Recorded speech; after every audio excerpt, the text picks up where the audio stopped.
Taylor, and welcome to my home here in Salem, Oregon. Today I'm going to be talking to you about vocational education. So, I'm going to ask you guys this to start.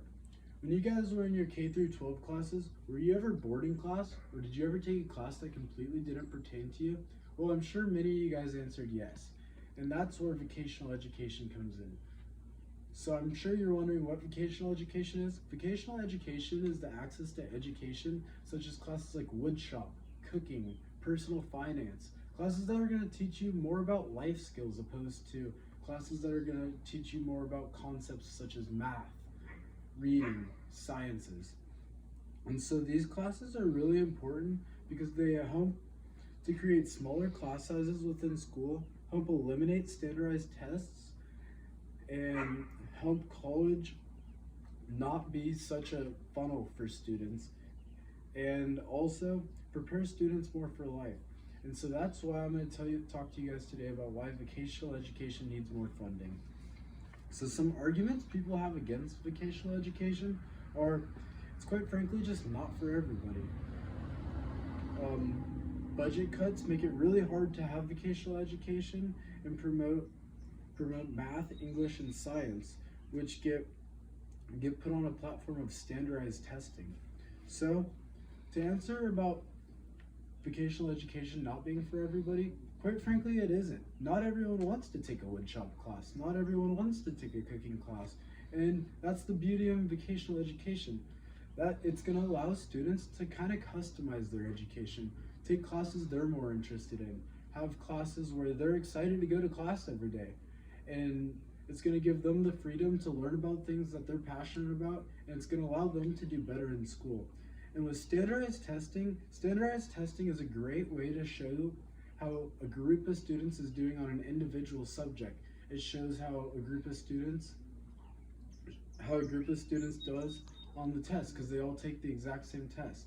And therefore, it also describes how teachers are doing with their teaching. It shows if they're doing a good job or a bad job teaching a specific concept, but it doesn't show how an individual student is doing overall. And so that goes into standardized testing. Standardized testing has increased in the US since 2001 as a result of the No Child Left Behind Act, according to Barton Gilmore, an educational law page I found on the internet. And so standardized testing doesn't allow students to, it promotes a learning style to where teachers have to teach in a way to show that they'll do well when their students take the standardized test. Therefore, it leads to teachers teaching specific concepts in a specific way. It doesn't teach the students to learn in a specific way. It teaches the students to take a test. And therefore, students aren't taught creativity. Students aren't taught how to think outside of the box, solve basic problems. Students are taught how to take tests. Students are taught basic skills, and they're taught how to memorize them, which is a great skill for a lot of aspects in life. But once you leave the education system, it is very important to be able to think outside of the box and have basic problem solving skills. Additionally, the No Child Left Behind Act promotes that all students should be able to do these basic math, reading, and science skills. Well, quite frankly, school's not for everybody, and some students excel in other aspects. Some students might want to excel more in a trade or something else besides those. And while those skills are important and lead to being successful in other aspects, they aren't the end-all be-all. And students should be able to have access to other things besides math, reading, and science. Class sizes are also incredibly important. So, class sizes are especially crucial for populations which are most affected by large sizes, such as low income and minority students, according to a study done by William Mathis, a grad student at the University of Colorado. And so, why might people of low income and minority students be affected more? Well, because quite frankly, they're not traditionally the students that are more likely to go to college. And so with smaller class sizes, they're going to be more successful. They're going to have more opportunities, and they're going to be more passionate about school. And an additional study I found Smaller class sizes lead to higher happiness in students. And a study done by the Bureau of Labor Statistics states that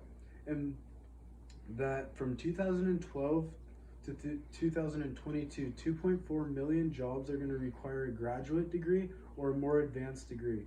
This is showing that college is starting to lose its significance. A basic graduate's degree is starting to lose its significance. You're starting to have to go to graduate school. Your undergrad isn't going to do it for you anymore. You're starting to have to go to graduate school, maybe doctor's school, and so you're going to need to continue your education. While there's other jobs where you don't have to go to college, such as the trades, which are a struggling industry right now and need more people to enter. In another study done by Your Truth, it was found 84% of students aspired to go to college, while 50% felt they were ready. This shows that 34% of students feel that they are not ready to enter the real world. Vocational education would definitely help to teach students about real world skills and help prepare them more. Well, going to college is a lot about school. Going to college is a lot about growing up and being on your own. I would argue that a lot of the skills you learn in the first year leaving your house are some of the most valuable skills to make you become who you will.